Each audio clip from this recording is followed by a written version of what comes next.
3 anos de estudo para a gente estar nessa exposição, né?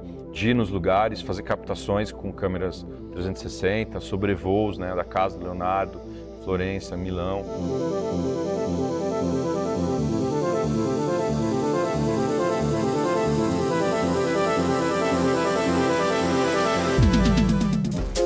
A elite intelectual paulistana, seus códigos, hipocrisias, preconceitos, está no novo livro de Tati Bernardi. Não pertenço aos herdeiros brancos com quem ando hoje em dia. Contudo, sou branquíssimo. Ganhei algum dinheiro e minha filha provavelmente será uma herdeira. A escritora, com um humor ácido, não poupa ninguém, nem ela mesma, em A Boba da Corte. Maio, tradicionalmente, é o mês da fotografia no MIS. E quem vier ao Museu da Imagem e do Som vai poder acompanhar 6 exposições diferentes, o trabalho de 5 fotógrafos.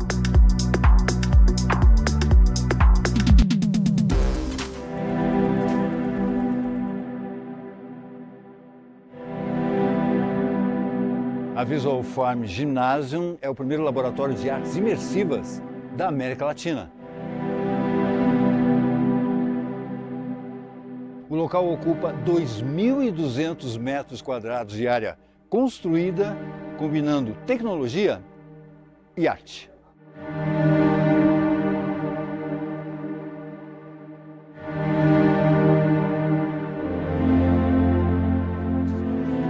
São vários espaços que tem aqui e você está apresentando esses vários espaços com essa exposição do Leonardo da Vinci, que tem tudo a ver, não é?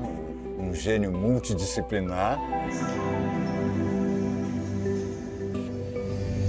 Além das pinturas, os legados mais importantes do gênio são os desenhos e estudos deixados em seus diversos cadernos de anotações, chamados Codex. Essa exposição, ela fala do Leonardo com todas as suas facetas que a gente conhece, né? Que é um músico, um dramaturgo, um carnavalesco, além das tradicionais, né? Que é o pintor, escultor, engenheiro, cientista, né? Então a gente fala do Leonardo como uma pessoa inteira.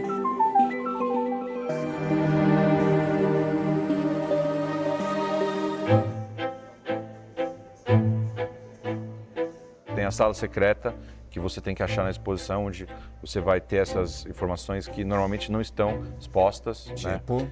Preferências afetivas do Leonardo, ele foi preso, né, por homossexualismo, as preferências alimentares, a sua carreira de músico. Então tem essas informações que não são geralmente expostas.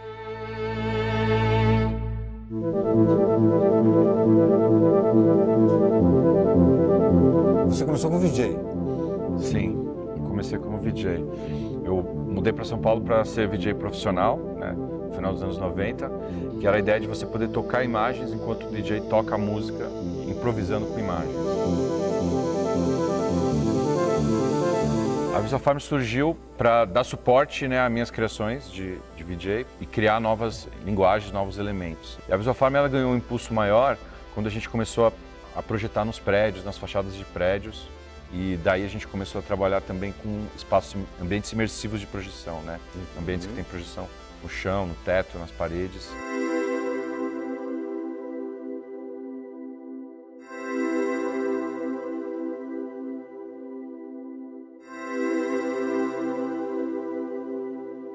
Esse galpão aqui, ele tem 70 anos, aqui no bairro de Campos Elíseos, Barra Funda. E ele já teve várias reencarnações, ele já foi balada, quadra de escola de samba, depósito de peças, editora e 2 quadras de basquete, né? Então é um espaço muito grande, muito amplo, tem um pé direito de 13 metros, né? Por isso esse nome de ginásio. A gente preparou esse espaço com muito cuidado, na verdade. Revestiu o teto dele inteiramente de material acústico, as paredes.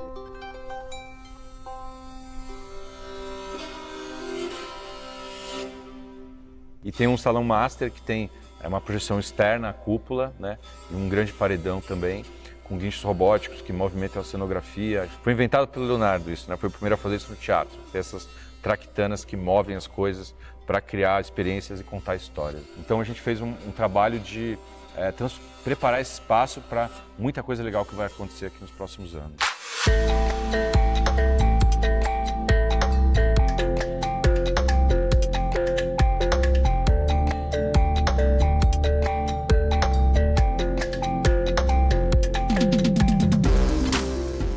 Tati Bernardi tem novo livro para apresentar pra gente, A Boba da Corte. Quando criança, eu vi os meus tios comemorando. Ela vai se dar bem, nasceu bem branquinha, com cabelos quase loiros e olhos quase claros. Você refletindo sobre mais alguns aspectos da sua vida, né? Nesse caso, a sua ascensão social e os códigos da elite paulistana. Ao chegar na exposição, os quadros são horríveis, mas lá está o mesmo grupinho de sempre, os mesmos progressistas de sempre. Essa abordagem que você traz aqui é justamente dessa mulher que é do Tatuapé, Vila Carrão, Sim. e que tem uma carreira e vai ascendendo na carreira e ascendendo economicamente e desejando isso. Só que quando começa a entrar nesse mundo, percebe que... Códigos diferentes. Pois é, e tem um olhar crítico em relação a esses códigos. Que nome dar ao horror que sinto agora dessas pessoas que se parecem comigo e que aos poucos fui imitando e me tornando. Não é um livro sobre a trajetória de uma mulher da periferia. Tatuapé ali é a zona leste com mais grana e tal.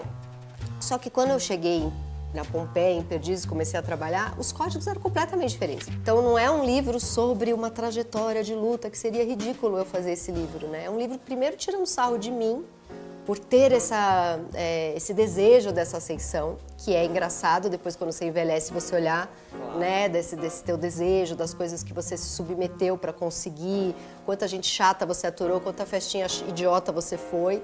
O beijo era bom e pedi que ele subisse até meu apartamento. Assim que ele tirou a camisa, vi a tatuagem de árvore, cujos troncos eram nomes de pessoas da sua família. Você descreve a sua trajetória ali dos 20 anos até agora, a partir também muito da relação, né, com os seus namorados e também com as suas melhores amigas. Sim. Muitas dessas pessoas eu me aproximei eram incríveis, pegaram as suas heranças e fizeram algo com isso, e muitas são aquelas pessoas que pegaram essas heranças e não fizeram nada. E é um livro um pouco, essa crítica, né, de... Poxa, você teve tanto, né? Porque eu passei tanto tempo na minha análise falando, se eu tivesse tido tudo isso, onde eu estaria? E hoje eu chego à conclusão que talvez eu não estaria onde eu tô. Pode ir? A infância no Lago do Maranhão. Você com a elite intelectual dentro da sua casa, na Rua Maranhão, sendo uma mulher que veio do Largo do Maranhão.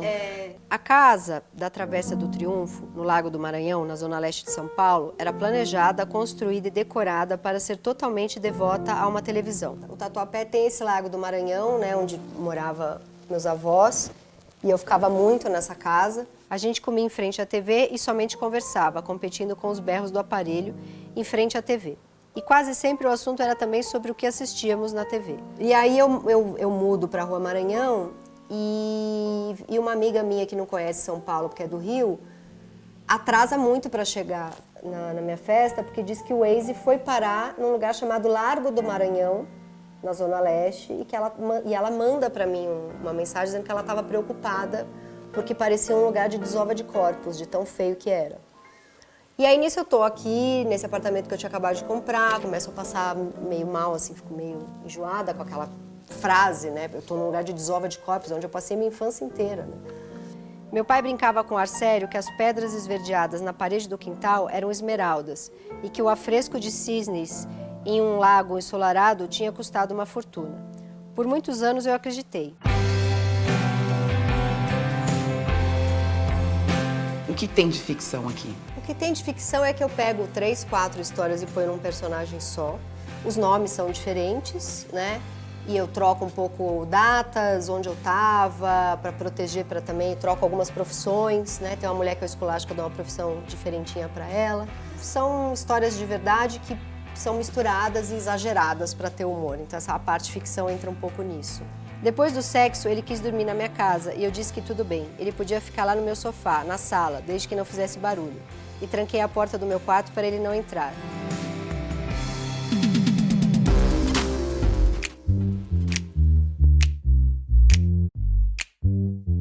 Mais um maio da fotografia no MIS. O Maio Fotografia no MIS é um programa anual aqui do Museu da Imagem e do Som de São Paulo, onde todo o museu é ocupado com exposições de fotografia.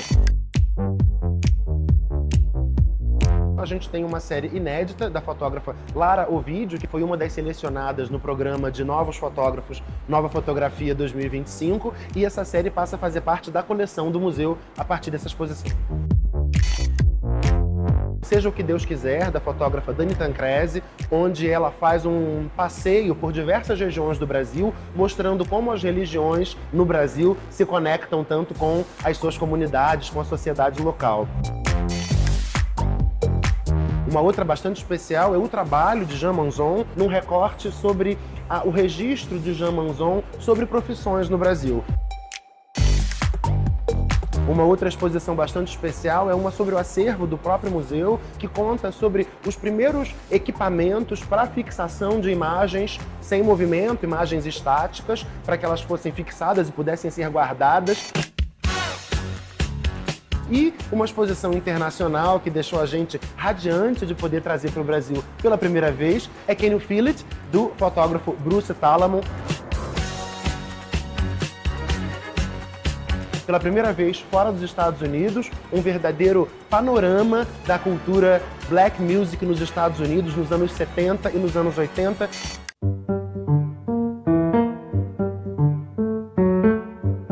Também há uma linda curadoria em cima da coleção e do acervo de Germán Lorca, um fotógrafo indispensável para a cultura do Brasil, especialmente para a cultura paulistana, fazendo um recorte bem específico da relação do Germán com a cidade de São Paulo.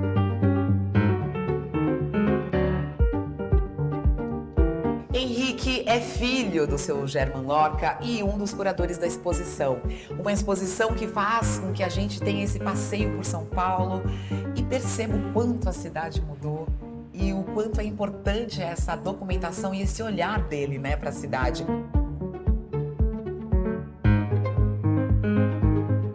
São Paulo foi o palco de fotografia dele, é o palco principal, né, onde ele desenvolveu um trabalho, vamos dizer, documental, um trabalho comercial e um trabalho autoral sobre fotografia. Ele nasceu em São Paulo e viveu em São Paulo a vida toda, né? No Brás, e acompanhou todo esse movimento da cidade. Ele chegou a produzir com fotografia digital, câmeras digitais e tudo mais, já depois dos 90 anos ele ainda produzia.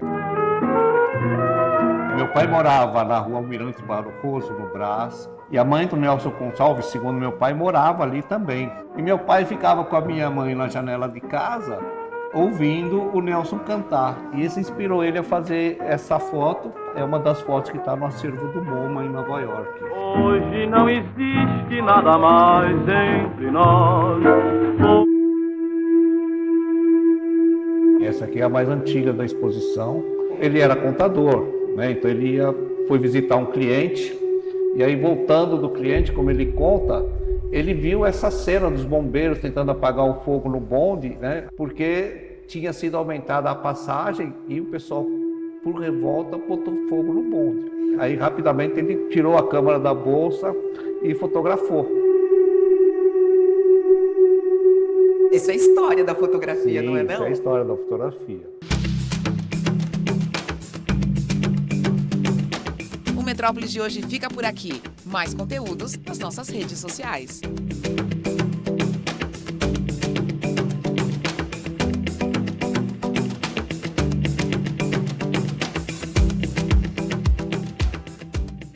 Informação, entretenimento e cultura, você está no lugar certo. Metrópolis Programa. Segue a gente para ficar por dentro de tudo que rola por aqui. Eu estou te esperando.